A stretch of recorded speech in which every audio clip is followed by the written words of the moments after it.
अच्छा Abdullah, last time आपने बताया कि फ़तह मक्का was an extremely victorious and glorious time for Muslims. So उसके बाद तो एक रिलैक्स टाइम शुरू हो गया होगा और बहुत देर के लिए कोई वॉर्स वगैरह भी नहीं हुई होंगी। What do you have to say about that? अच्छा, फ़तह मक्का ने इस चीज़ को शो किया कि मुसलमानों के लिए there is no time for relaxation. अब बेशक फ़तह मक्का मुसलमानों की एक बहुत बड़ी अचीवमेंट थी, एक खुशी का मौका था, लेकिन इस टाइम पे भी हुज़ूर सल्लल्लाहु अलैहि वसल्लम ने अपनी विजिलेंस का मुज़ाहरा किया और उनको पता था कि क्योंकि अब इर्द-गिर्द के जो ट्राइब्स हैं, इसमें मेनली ताइफ है, वहाँ से मुसलमानों को एक इमिनेंट थ्रेट है। तो वहाँ पर आपने स्पाइस भेजे थे पहले ही, जिनके थ्रू आपको मिली इन्फॉर्मेशन के वो जो ट्राइब्स हैं सकीफ़ के और हवाज़िन के, वो they are planning to attack Mecca. तो अब जैसे ही ये खबर मिलती है तो हुज़ूर सल्लल्लाहु अलैहि वसल्लम quickly mobilised a large force of 12,000, जिसमें मुसलमान भी थे और नॉन मुस्लिम्स भी थे। उसके बाद स्टार्ट होता है बैटल ऑफ हुनैन। इसमें हम देखते हैं कि इनिशियली मुसलमान जो थे they were surprised attack by the pagans, और उसके बाद जब उन्होंने अपनी रीग्रुपिंग की और दोबारा से इनको मोटिवेशन मिली, तो उसके बाद उन्होंने कैसे एक क्लियर विक्ट्री हासिल की। और इसके बाद हुज़ूर सल्लल्लाहु अलैहि वसल्लम ने माल गनीमत को डिस्ट्रीब्यूट करने की बजाय लश्कर भेजा ताइफ का सीज करने के लिए,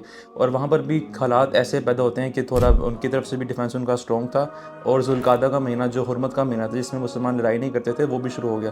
तो इसलिए फिर अपनी फोर्सेज उन्होंने वहाँ से विदड्रॉ कर ली, और इस सब के बाद हजूर सल्लम ने जब मदीना वापस जाना था, तो हम देखते हैं कि कैसे उन्होंने मुआज़ बिन जबल को मक्का के जो सारे अफेयर्स थे उसको मैनेज करने के लिए उनको वहाँ पर अपॉइंट किया, और फिर मदीना चले जाते हैं वापस, और अपने इस्लाम के मैसेज को स्प्रेड करने में वो दोबारा से अपनी एफर्ट्स स्टार्ट कर देते हैं। अच्छा, वैसे मैंने देखा है कि मुसलमानों के लिए there is no time for relaxation. आपको कहीं न कहीं से हर टाइम थ्रेट होगी, आपके खिलाफ कहीं न कहीं से हर टाइम कंस्पिरेसीज़ चल रही होंगी। So you have to adopt the proactive approach. हम आजकल के हालात भी देखें तो मुसलमान ममालिक के ख़िलाफ़ पहले उनको फाइनेंशियली वीक किया जाता है, आइडियोलॉजिकली वीक किया जाता है, और फिर अलहदा-अलहदा करके उनको जो है बाय फ़ोर्स एग्ज़ीक्यूशन की जाती है। और दूसरा, हमें ग़ज़वा हुनैन से भी जो चीज़ सीखने को मिल रही है, वो भी यही है कि जैसा आपने बताया कि प्रोएक्टिव अप्रोच, आप वसल्लम ने प्रोएक्टिव अप्रोच अपनाई और स्पाइज़ को भेजा कि भई जाओ देख कर आओ कि वहाँ क्या मामला है, फिर वो जंग की तैयारी करते हैं। तो हमें भी प्रोएक्टिव अप्रोच अपनाने की ज़रूरत है, पहली बात। और दूसरी चीज़ ग़ज़वा हुनैन से जो हमें सीखने को मिली, वो ये थी कि किस तरह एलाइज़ को बनाया गया